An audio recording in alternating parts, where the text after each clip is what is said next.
E para dar continuidade a essa aula sobre como pintar arara azul, agora eu vou já avançar para a parte da pintura do olho.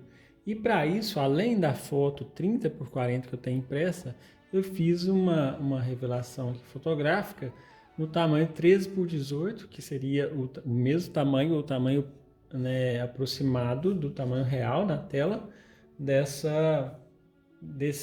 um recorte, né? Só onde eu peguei somente o olho, ampliando ele para que ficasse uma visibilidade melhor. Vou explicar um pouco das cores das que eu utilizei aqui, que já coloquei aqui na minha paleta. Essa é uma paleta de acrílico para poder fazer essa pintura. Lembrando de algumas coisas, para você que é a primeira vez que chega aqui no canal. Eu tenho aí vídeos anteriores onde eu ensino a fazer a parte do fundo dessa pintura, a parte do bico.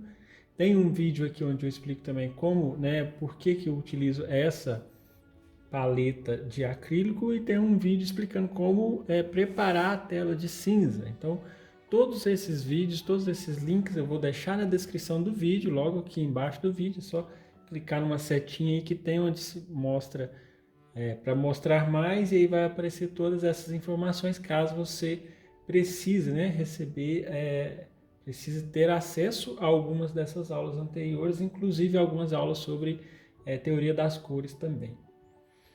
E as cores utilizadas foram as tintas, eu estou utilizando aqui a marca da Corfix, né?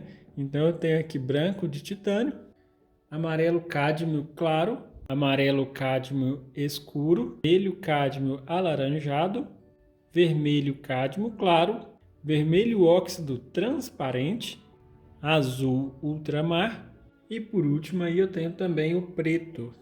Bom, então fazendo a análise aqui dessa pintura do olho, eu tenho basicamente duas cores principais. A muito escura, semelhante a preto que tem na parte interna do olho, com algumas pequenas variações, e essa cor em volta que a gente pode chamar inicialmente de amarelo.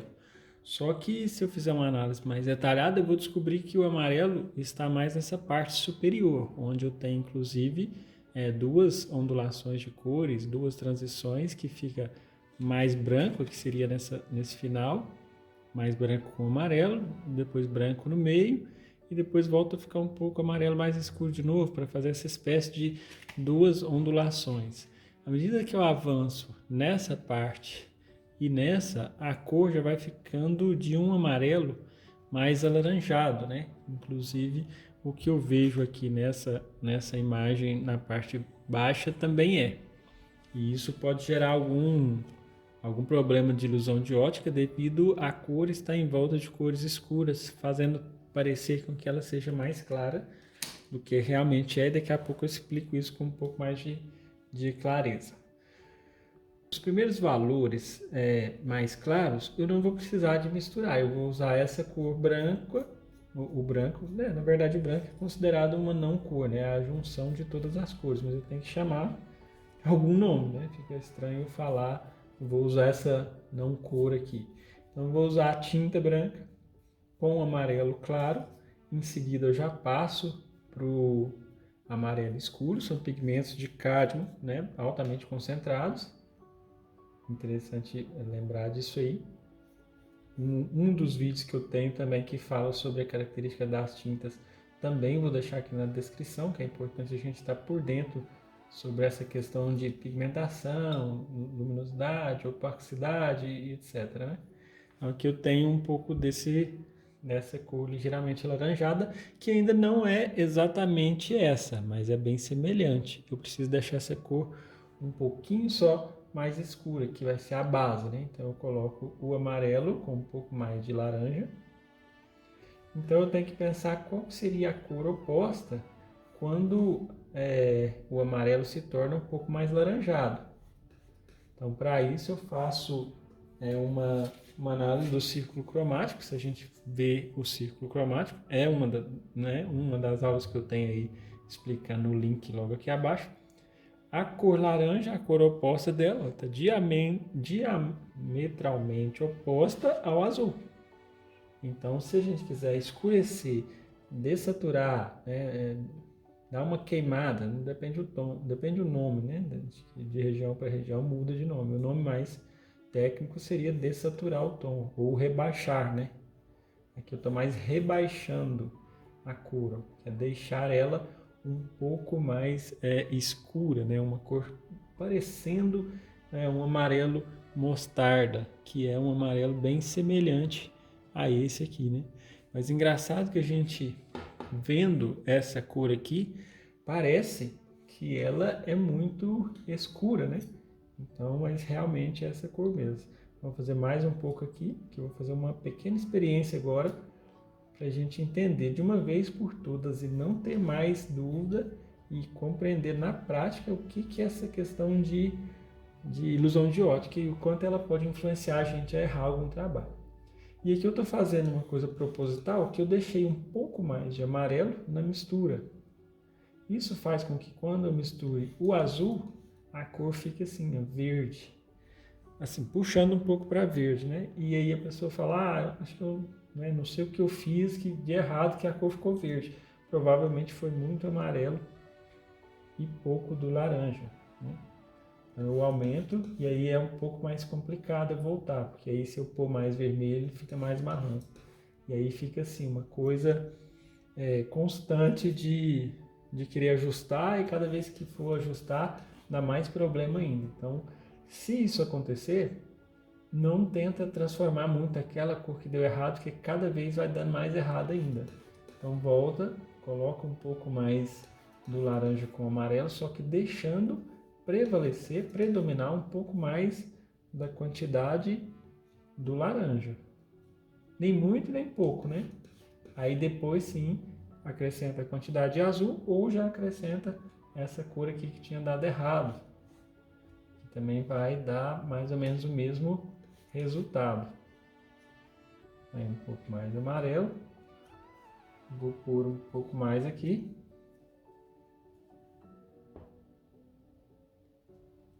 E aí vou explicar agora, antes de começar a pintar, como que vai ser feita como que a gente vai compreender bem essa questão de ilusão de ótica, para que definitivamente a gente possa superar essa dificuldade que existe na pintura, né? Sobre a interpretação, sobre a identificação das cores na tela, né? Na tela ou no modelo, principalmente no modelo, né? Na referência que a gente vai usar.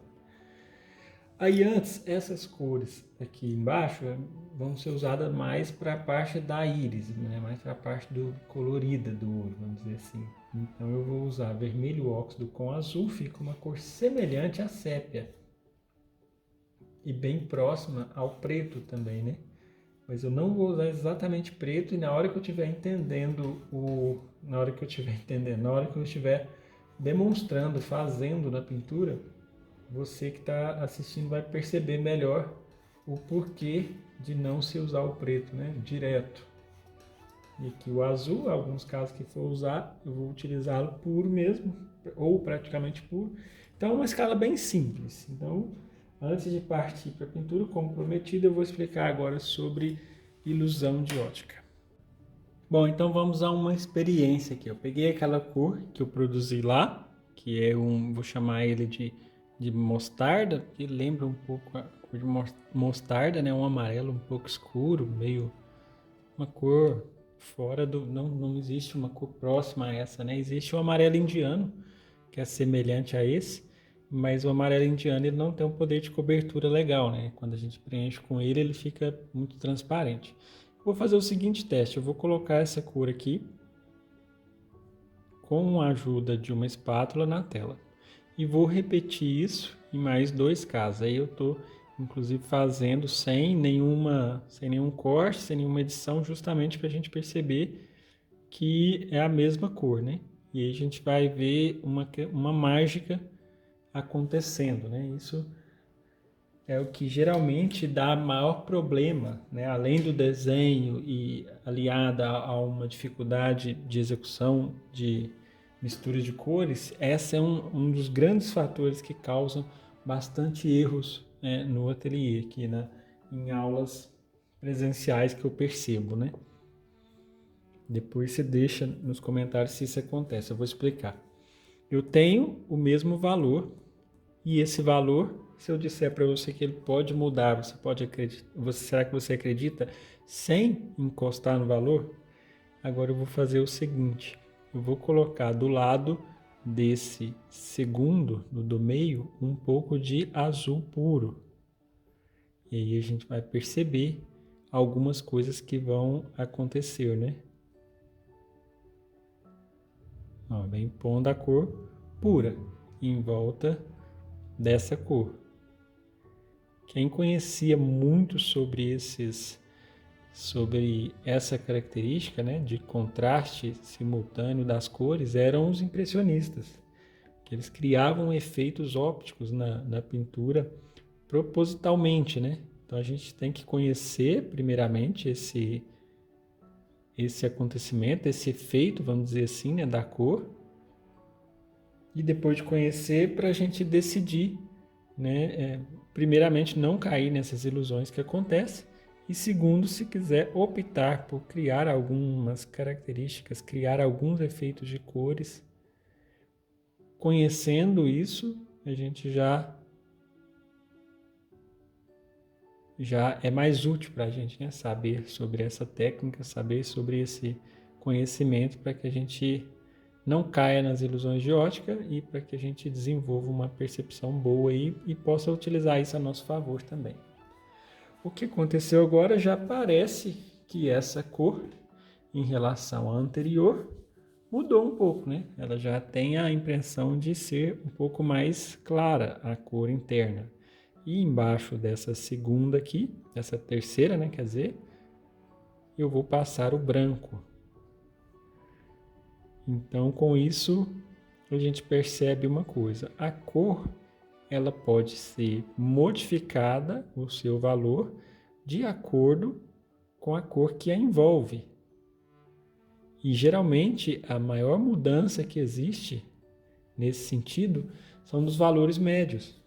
Porque os escuros, os tons da sombra, são bem tranquilos, eles são bem escuros, são fáceis de identificar. Os muito claros também são bem fáceis de identificar. O problema acontece justamente nos valores médios. Geralmente acontece em todos os casos, né? Mas muito mais acentuada essa diferença com os valores médios. Bom, então eu estou preenchendo em volta, com cuidado para não esbarrar na outra cor, para manter esse branco o mais puro possível, né?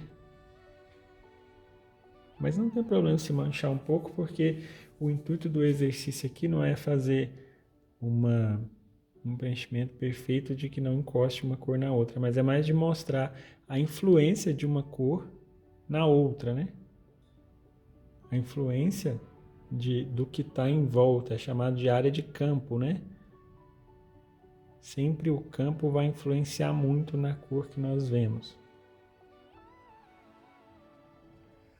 Bom, então aqui a gente já chega a algumas conclusões. Aqui eu tenho a cor que parece que ficou igual a essa, continua igual, porém, ao olhar essas duas cores, a cor, né, que foi preenchida em volta de azul escuro, o azul ultramar no caso, ela pareceu ser um pouco mais clara do que essa. E a cor que foi preenchida de branco, que é bem claro, o mais claro possível, pareceu que ficou um pouco mais escura. Então parece que essa e essa já não são as mesmas cores. E parece que comparando a essa que eu tenho na minha paleta aqui, parece que essa é um pouco mais claro que essa e essa é um pouco mais escura. O que acontece geralmente na pintura? A gente tende a pegar essa cor, às vezes a gente vai ver lá na pintura essa cor que está envolvida de azul. Aí a gente tende a interpretar ela como sendo assim, ó, essa cor com um pouco de branco. Porque a gente olha, fala, não, essa cor é essa, mais clara. Só que aí, olhando, parece que são as mesmas. Mas eu chegando lá perto, eu vejo que não, que é mais claro, e a gente tinha acompanhado a experiência aqui também. E o mesmo acontece quando eu vejo essa cor envolvida com uma cor muito clara ou com branco. Parece que ela é mais escura. Aí o que eu faria? Eu pegaria essa cor e escureceria um pouco, com um pouco de azul ou vermelho, ou alguma cor para ela ficar um pouco mais escura. Aqui eu peguei azul, né? Tá puxando para a cor verde, né? Então eu vou pôr vermelho aqui só para a gente ver como que ficaria ela um pouco mais escura. Que é vermelho e azul, né? Então eu interpretaria essa cor como sendo dessa cor aqui. E na verdade, todas três são a mesma. Não tem diferença, né? Então aqui eu também cometeria um certo equívoco de fazer ela ou um pouco mais escura ou de fazer ela um pouco mais clara. Agora vamos ver isso na foto, né? Se eu percebo que todo esse amarelo está rodeado de azul, que é uma cor escura, no centro eu tenho a pupila é muito escura também, naturalmente a gente vai interpretar essa cor como sendo muito clara. Ah, isso é interessante. Agora eu já aprendi, ou eu já sabia, né, que existe a ilusão de ótica e que sempre uma cor envolvida, principalmente se for uma cor quente, envolvida com uma cor fria, ela vai parecer ser mais clara do que realmente é. O mais importante nem é isso, o mais importante é como eu faço para superar essa ilusão de ótica, como que eu faço para não cair nesse pega, né, vamos dizer assim, que a natureza apresenta para a gente. Então eu vou apresentar, enquanto eu vou pintando, eu vou apresentar três soluções para que a gente possa superar essa característica. Então agora eu vou apresentar quais são essas três coisas que a gente pode fazer para superar essas dificuldades de interpretação da cor. A primeira delas é, se for possível, porque às vezes uma não é possível, às vezes não é possível outra, então a gente faz a seleção do que seria mais viável. A primeira é fazer a escolha de fazer as cores escuras primeiro. Então, no caso, mesmo que eu não vá pintar agora, vou pegar um pincel maior, vou usar pincéis chatos, né? Da série 4416, né? Esse é o número 6 e número 10, aí se precisar pincéis maiores ou menores, conforme o tamanho da tela. Vou usar aqui em volta dessa cor o azul com o vermelho óxido transparente, que fica um azul bem escuro. Então esse é o primeiro passo para se não ter problemas com a ilusão de ótica. Iniciar pelos valores mais escuros.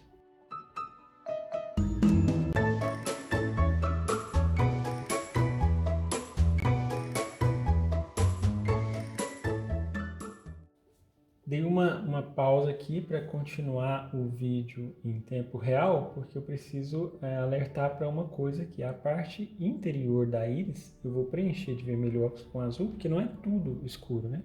Que eu vou preencher de vermelho óxido com azul, predominando um pouco do vermelho óxido. E já já vocês vão entender bem o porquê que eu estou optando por essa escolha, né? Para criar um pouco mais de volume aqui no olho. É claro que eu já busco conservar aquele espaço onde vai ser colocado o brilho, e a parte aqui do lado de fora eu vou deixar com um pouco de vermelho óxido com azul, deixando prevalecer um pouquinho do azul. E ainda nessa base eu não utilizo o preto. O preto também é mais no final, também daqui a pouco você vai ver o porquê dessa base assim, né? Com essas pequenas características de diferenças, porque a olho nu, assim, olhando, não tem praticamente diferença nenhuma. A diferença vai ser quando eu misturar e colocar as demais cores aqui por cima, né? Então, já para não perder aqui aquela pequena lateral onde separa a íris do que seria aqui, acredito que a pálpebra, né, inferior. Não sei bem se poderia ser chamado de pálpebra também, né, no pássaro, mas acredito que sim. E aí agora sim, eu já posso, tendo esse preenchimento, eu já posso passar o preenchimento da parte amarela. Antes deixa eu fazer a parte do brilho ali, que é mais azul, né, de base, né, não é muito branco que eu coloco, então eu preencho de azul. primeiro para depois colocar um pouco mais de branco. E agora eu faço bem a limpeza, né, do pincel, usando um pouco do medium, né, de pintura. O medium que eu utilizo é óleo de linhaça e terebentina, meio a meio. E eu vou fazer agora o preenchimento da parte laranja, né, meio amarelo, amarelo mostarda, essa cor aí, difícil de nomear. Então aqui até agora foi uma das características que eu disse, né, que é fazer os escuros em volta primeiro, porque quando eu coloco essa cor sozinha, geralmente a tela está mais clara, principalmente se você utiliza a tela branca, né? Quando a gente compra a tela, ela vem branca. E se você usa a tela diretamente branca, aí é que tem ilusões de ótica mesmo, porque toda cor média que for colocada vai parecer que é mais escura do que realmente é. Então esse é um dos motivos também que eu coloco o cinza, né, um pouco de cinza um pouco médio para preparar a tela para dar esse efeito. Bom, e aqui foram dois aspectos então, né? Eu tinha prometido três, né? Duas coisas que a gente faz para eliminar, para tentar não sobrepor essa ilusão de ótica, né? Não cair nesse pega. Voltando, a primeira é fazer os escuros primeiro, se for possível, em volta. A segunda é olhar utilizando um visor. Quando eu faço isso, eu identifico e vejo a cor realmente como é. Isso é simples de fazer, um papel mais duro, que é tipo um papel cartão, que eu fiz um quadradinho aqui com estilete e venho fazendo isso. É uma forma de eu identificar também com bastante precisão, né? E uma terceira opção é a gente olhar com os olhos entreabertos. Olhar para a imagem, fechando um pouco os olhos, a imagem vai ficar ligeiramente embaçada. Aí quando a gente olha dessa forma, aí sim a gente consegue reduzir os contrastes da imagem e ver a imagem assim tal como ela é mesmo. Aqui eu já começo a clarear, utilizando já um pouco do amarelo com um pouco do laranjado, né? E já fazendo essa linha. Aqui, como é mais escuro ainda, essa parte mais escura, eu digo assim, um pouco mais alaranjado, eu posso vir aqui tanto no laranja ou no próprio vermelho carne, que é um laranja um pouco mais escuro. Apesar de ter nome de vermelho, essas cores eu as considero como sendo laranjas. E coloco aqui no meio. O fator de usar o olho entreaberto também auxilia a gente ver pequenas mudanças no matiz. Mudar o matiz significa mudar a cor, né? Aqui eu vejo amarelo, aqui eu vejo amarelo laranjado, aqui eu vejo um laranja ligeiramente avermelhado. Essas pequenas mudanças, quando eu utilizo esse aspecto de fechar um pouco os olhos e olhar a cor entreaberta, é uma opção ótima. Inclusive, para quem usa óculos e geralmente é para enxergar de perto, quando tira o óculos, se a imagem ficar embaçada, é ótimo para essa característica. Eu já usei óculos, né? Hoje eu não uso mais porque eu fiz a cirurgia laser para parar de usar óculos. Então, quando eu utilizava o óculos, vez ou outra eu tirava o óculos e olhava sem os óculos. Também é um recurso semelhante ao de olhar com o olho entreaberto. Ou também levantar e olhar de longe. Bom, cada uma dessas técnicas tem os seus problemas, tem as suas dificuldades. Por exemplo, quando eu faço o mais escuro primeiro e vou preencher de amarelo, a chance de eu esbarrar no mais escuro e manchar, sujar essa cor é grande, né? Então vocês podem observar que eu estou preenchendo de amarelo, mas deixando um pequeno filete sem encostar no azul. Porque se eu encostar no azul, certeza que vai ficar verde, né? A mistura de azul com amarelo resulta no verde. E aqui eu venho fazendo a gradação, colocando amarelo e nada de colocar branco agora nessa base. Esse também é um erro bem comum que acontece, principalmente quando a pessoa está iniciando, né? Ah, eu vi uma cor clara lá em cima, então eu vou colocar uma cor clara. Né? Não é errado de pensar isso, mas é uma questão de, de ordem, né? Porque, veja bem, eu coloco essa cor clara nesse lugar. Essa cor clara, para que ela não fique muito, para que ela fique mais natural, eu esfumo, ou seja, eu venho com o pincel sem tinta, fazendo isso, juntando um pouco uma cor com a outra para criar transições mais suaves, transições mais leves. Então, se tivesse branco aqui nessa cor, já era. Aí a cor se aproximaria um pouco do tom de pele, porque ficaria, né, um pouco de branco e aí empalidece um pouco a cor, então não dá muito certo. Então eu deixo esse branco por último.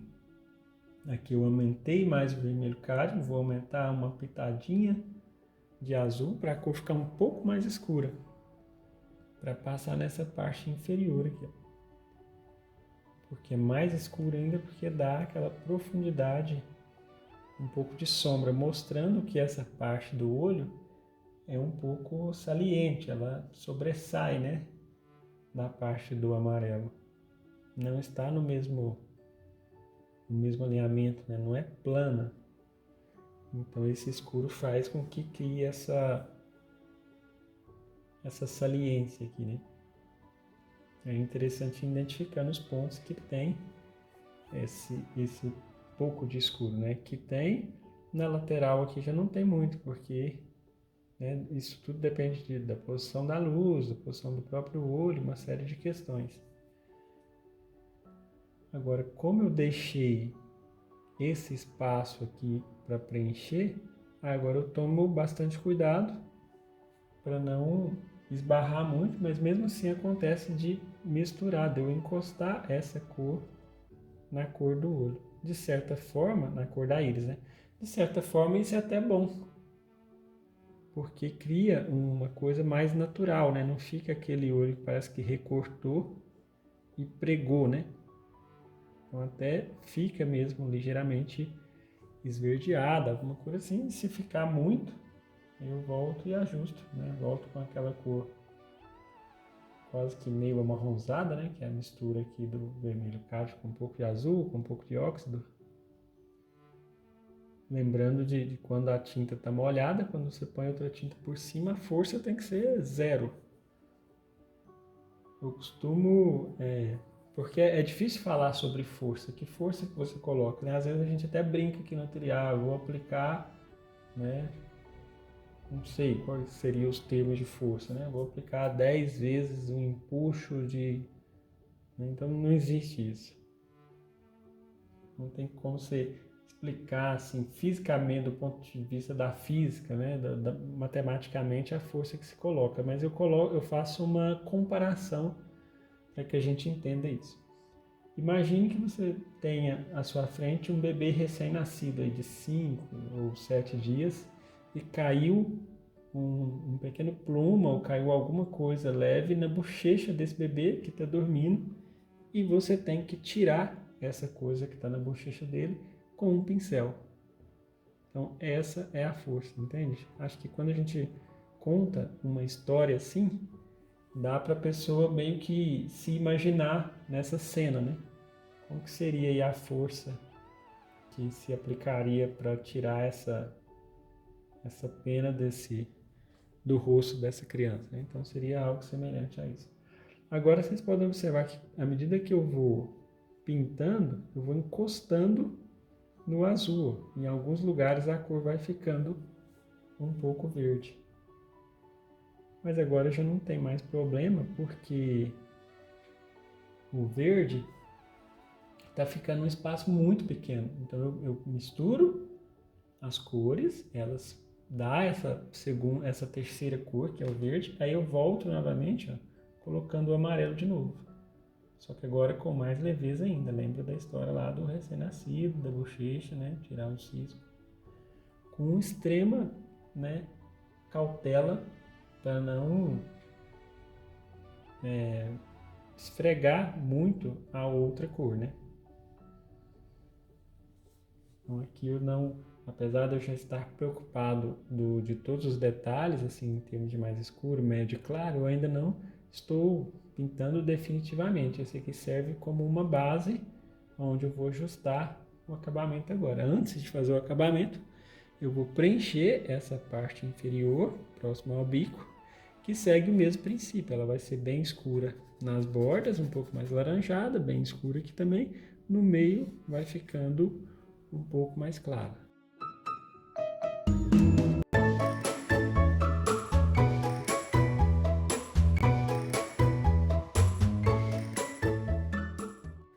Nessa parte inferior, eu fiz o contrário, né? Ao invés de eu preencher a cor do meio e fazer a cor em volta, eu fiz já a cor em volta.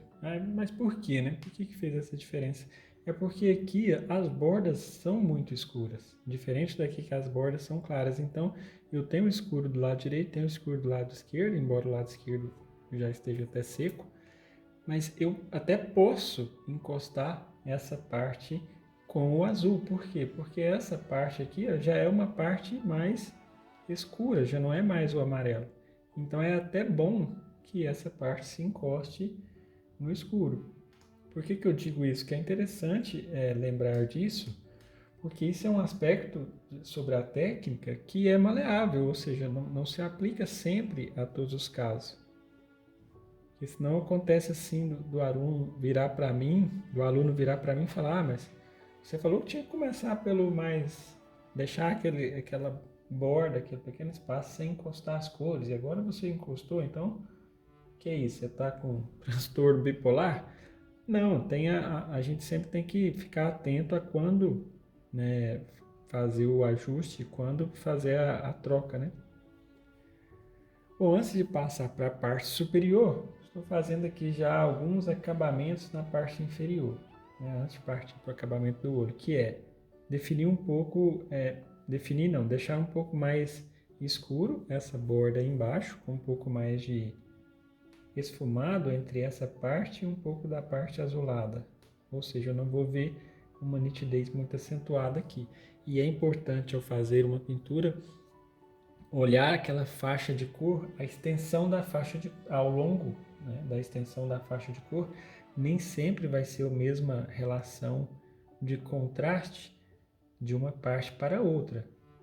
Por exemplo, essa parte do lado direito, ela está com sombra, porque tem uma profundidade. Nessa parte aqui da minha esquerda já tem um pouco mais de cor clara e se apresenta um contraste um pouco mais acentuado entre essa borda e a parte preta. E aqui eu começo a pôr amarelos um pouco mais claros. No caso, eu já estou utilizando praticamente o amarelo puro para criar algumas texturas. Né?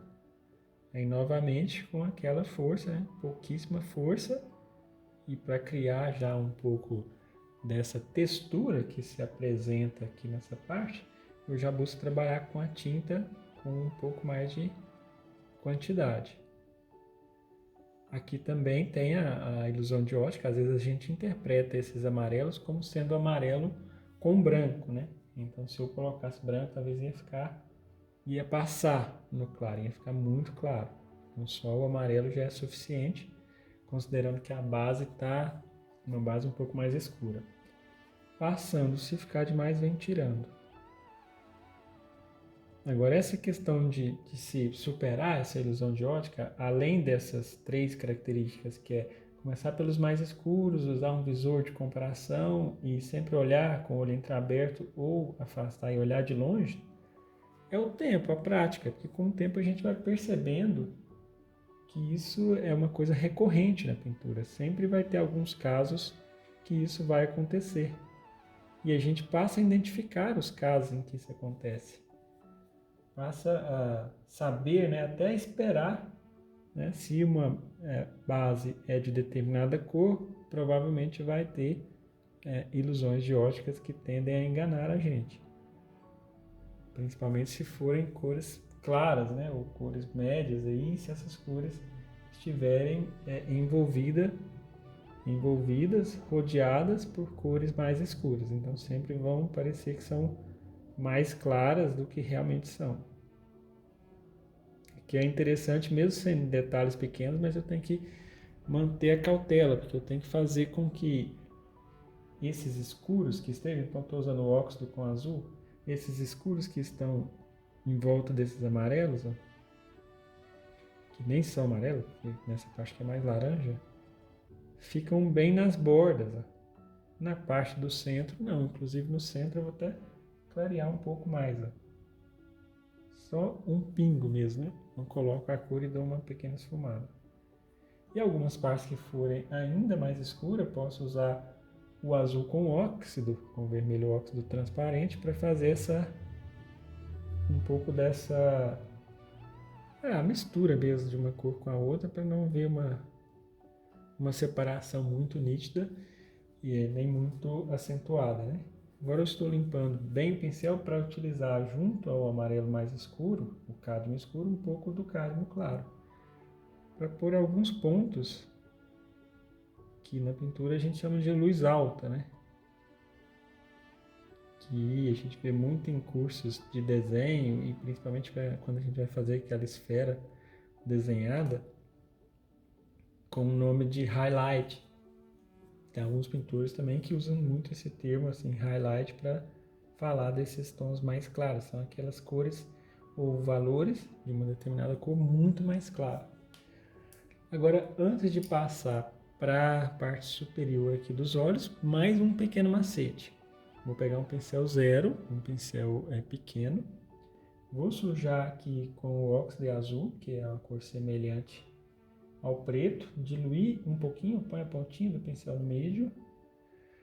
Porque eu vou passar aqui, ó, como o preto está um pouco seco, já, na verdade um pouco não, o preto já está seco, né? Foi pintado em alguns dias, então eu venho passando o pincel, pegando um pedacinho desse amarelo da borda, passando um pouquinho desse preto. Se caso esse muito escuro já estivesse úmido a tinta, era só passar o pincel sem tinta entre os dois. Isso dá um efeito muito natural na pintura, porque cria um pequeno... a ideia de que essa cor chegou aqui, não parou, ela arredondou, ela abaulou, né? Eu venho usando pinceladas extremamente curtas ao longo da linha para ter mais controle, porque se eu sair apertando tudo, a chance de engrossar a linha ou de passar uma cor para dentro da outra é grande. Bom, então, finalizado essa parte inferior, agora vamos aqui para a parte do olho, né? A parte superior. E aí eu continuo com esse pincel redondo, um pincel de detalhes. Vou usar continuar utilizando o vermelho óxido com azul e acrescentando vermelho cádmio, que aí eu consigo escurecer um pouco mais logo abaixo do olho. O que eu faço no processo de acabamento, sempre sigo mais ou menos a mesma ordem, né? Que é reforçar os mais escuros, reforçar os mais claros, os médios, né? E por último os mais claros. E sempre assim, lembrando, né? Desculpa se eu chego a ser redundante nesse ponto, mas é preciso. Eu falo porque lembrar sempre disso. Eu falo porque como eu dou aula presencial, eu encontro esse problema, né, em sala de aula constantemente, no dia a dia. Praticamente todo dia eu falo sobre ilusão de ótica, que é uma cor que parece ser, mas não é, né? Então, sempre buscando fazer esse processo de observação, levando aquelas características, né? Principalmente pintar, dando uma apertada nos olhos para que a imagem fique ligeiramente embaçada, né? Bom, já um pouco de escuro, quando eu for para clarear o claro, e aí o fato de conhecer sobre a ilusão de ótica também ajuda muito, porque eu sei que essa área é uma área de sombra, então provavelmente eu não posso utilizar um amarelo muito mais claro quanto lá na parte superior, eu não posso usar o cádmio claro, então vou usar ao máximo cádmio escuro com um pouco de laranja. E aí eu coloco no meio dessa parte. Coloco um pouco de impasto mesmo, né? Não é muito lisinho. Aí eu vou deixar essa parte um pouco mais arredondada. Só que eu não deixo também esse impasto muito assim marcante, né? Isso é mais uma característica de uma pintura mais impressionista, deixar as pinceladas mais evidentes e mais marcantes.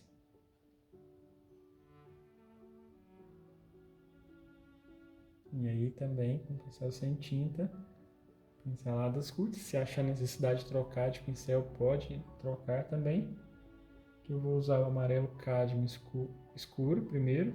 E veja como o amarelo cádmio escuro, quando colocado sobre uma superfície mais escura, parece ser o amarelo mais claro, né?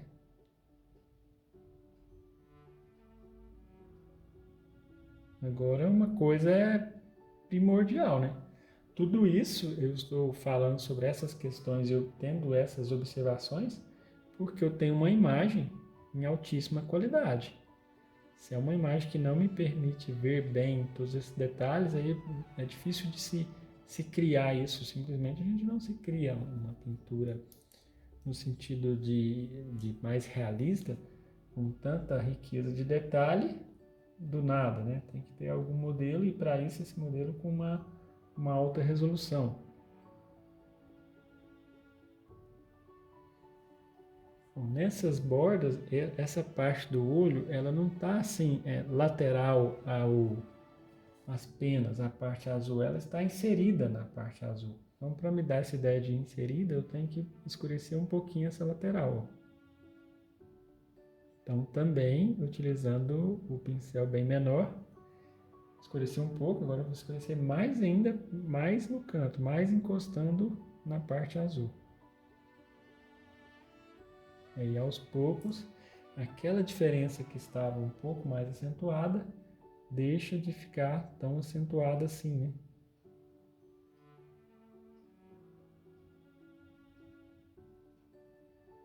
Aqui é importante eu manter o desenho, não tomar cuidado para não deformar o desenho, porque ele faz um ângulo aqui, né? Tá subindo, de repente ele desce, quase faz uma parte quase triangular. Se caso isso não acontece, igual aqui ficou um pouco mais arredondado, eu posso vir com a cor de cima, que é o azul, né, um pouco mais escuro, e empurrando a cor. Também é uma opção bem normal de se fazer, né? E agora sim, acho que preciso esfumar também essa parte aqui, porque também está, quando eu olhei um pouco com o olho entreaberto, apertei os olhos, eu vi essa separação aqui muito acentuada na minha pintura. E eu olhei para o modelo, não tinha essa separação tão nítida assim, né? Aqui eu já faço uma correção no desenho, não tem esse triângulo aqui tão alto, então eu vou cortar. Literalmente cortar, né? Empurrar aqui com o pincel uma tinta em cima da outra. Tem momentos que a gente faz isso, né? Por mais que a gente tenha feito o desenho com cuidado e cautela, na hora de pintar pode ser que alguma coisa saia fora dos limites e a gente tenha que fazer pequenos ajustes. E aqui um pouco de escuro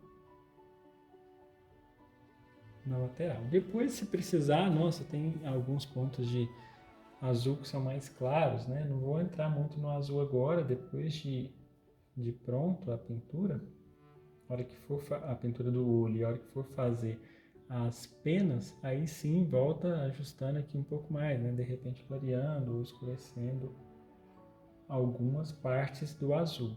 De início eu só marco algumas pequenas variações para auxiliar já aqui na interpretação das cores da parte amarela, né, da parte interna do olho mesmo.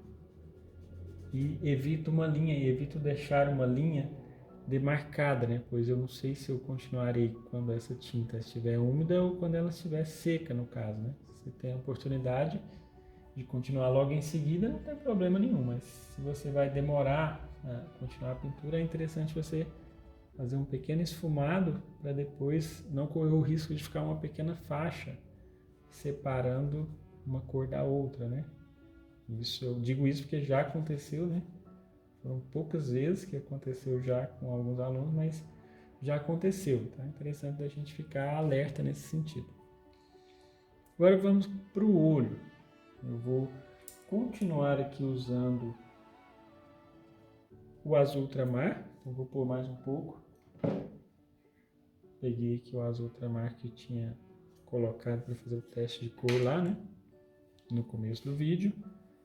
E vou usar o azul ultramar um pouco puro. Aqui na parte superior eu vejo ele mais claro. Só que antes de colocar azul com branco, eu coloco azul puro. E aí depois eu coloco um pouco de azul com branco, para ficar azul claro, né? Interessante a gente saber que o azul cobalto, ele é esse azul ultramar com branco. Se você olhar no rótulo, né, lá atrás da tinta, ele vai ter PB29, que é um pigmento azul 29, e o azul cobalto, geralmente ele é PB29 mais um PBW, ou seja, azul e branco, né? Blue e white. Então aqui vão ser 3 cores, né? 3 valores de azul. Eu pus o azul puro, pus o azul com branco e agora o azul com um pouco mais de branco ainda, mesmo sendo um pedaço tão pequeno, né? E esse com mais claro fica na parte superior. Deve funcionar como uma espécie de cílio, né? Nas partes em volta desse olho, né? Da íris, parece que tem alguma coisa assim semelhante àquelas engrenagens, né? Sabe aquela ferramentinha, aquela ferramenta do celular lá onde mexe nas configurações, né? Acho que aquilo lá se chama engrenagem, semelhante a uma engrenagem aqui em volta do olho. Por não ser muito escuro, eu utilizo vermelho óxido com azul. E vou fazendo um pouco desses formatos. Né? Então, anteriormente, se fosse pintar já dessa forma, seria muito trabalhoso. Né? Então, eu preenchi de uma forma lisa, encostando as duas cores. E agora eu venho avançando um pouco, para criar essas irregularidades na linha.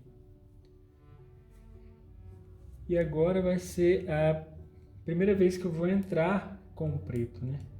Vou usar um pincel redondo, um pouco maior. E vou pôr aqui no centro uma coisa que vai ser a pupila.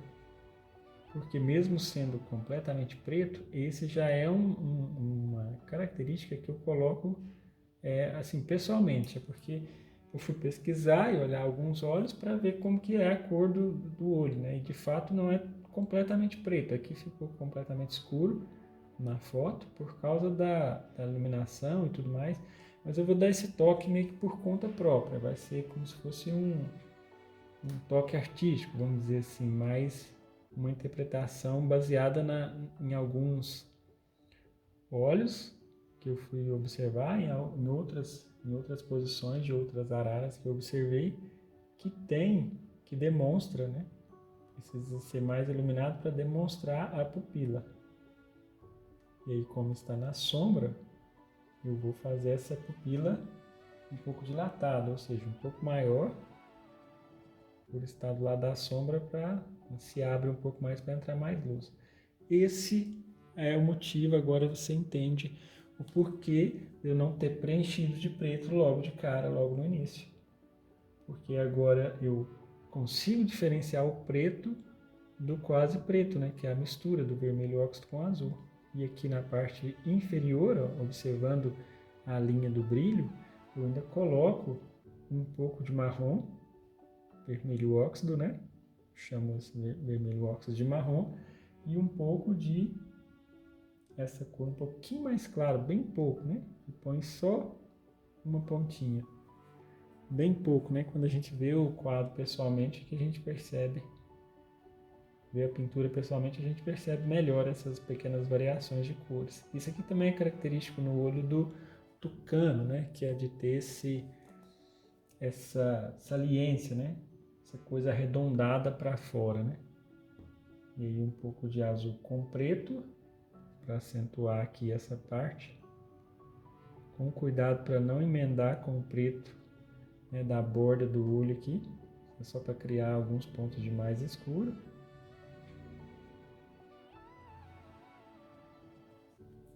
E aquela parte que eu coloquei mais clara, a parte inferior aqui, eu vou fazer duas coisas. Primeiro que eu vou esfumar.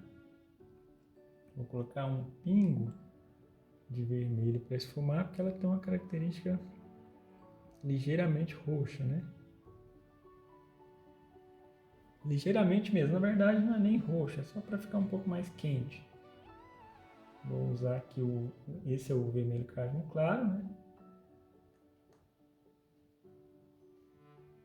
E aí esfuma um pouco, lembrando sempre a força mínima, né? Sempre encostando o pincel da nossa levantada. Agora no meio daquela parte, eu vou dar uma pincelada mais clara ainda. Ou seja, eu venho fazendo a gradação para chegar no meio e colocar um pouco de claro ainda mais claro. Eu vou aproveitar e colocar com esse pincel menor mais uma cor um pouco mais clara. Eu pus laranja agora aqui nessa parte. Uma pinceladinha bem minúscula, né? E aí desfumo. E agora eu venho com o brilho. O brilho é o final de tudo, né? Eu costumo chamar de cereja do bolo, né? A gente só pode pôr o brilho quando já tem certeza de que não vai ter que mexer em nada próximo. Primeiro eu coloco um pouco de azul mais claro nas bordas. Um azul puro. Então, no caso, eu usei azul com branco, agora eu vou usar azul puro, porque geralmente os brilhos refletem um pouco o céu, né? O olhar das aves são voltados para cima. É claro que tem muitos casos diferentes, esse aqui tem essa característica.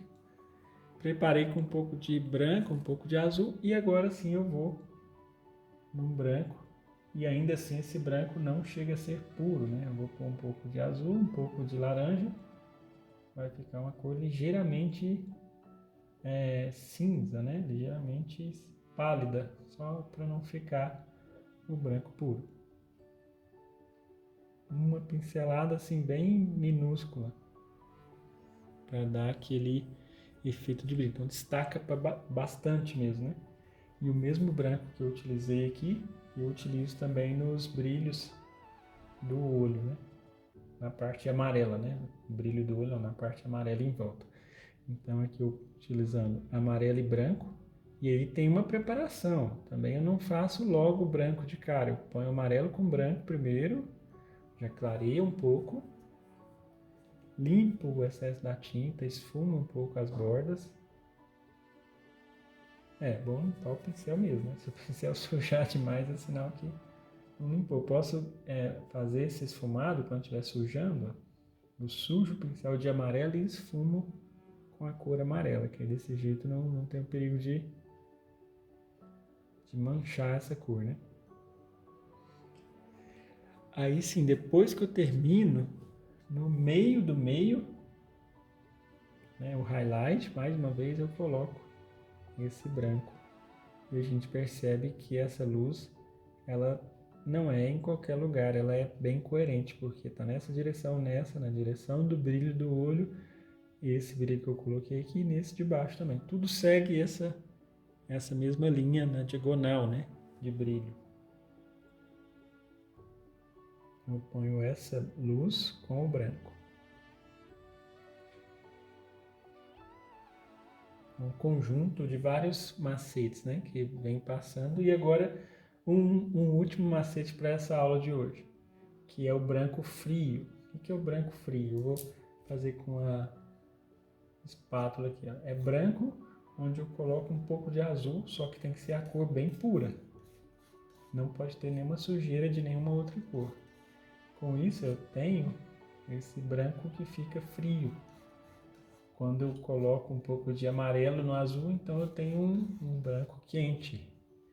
E um branco frio em uma superfície quente destaca-se muito mais do que simplesmente colocasse um branco, que é a última cartada aqui, né? Vamos dizer assim, ó. Pegar aqui a cor com mais tinta e colocar bem no meio daquela parte.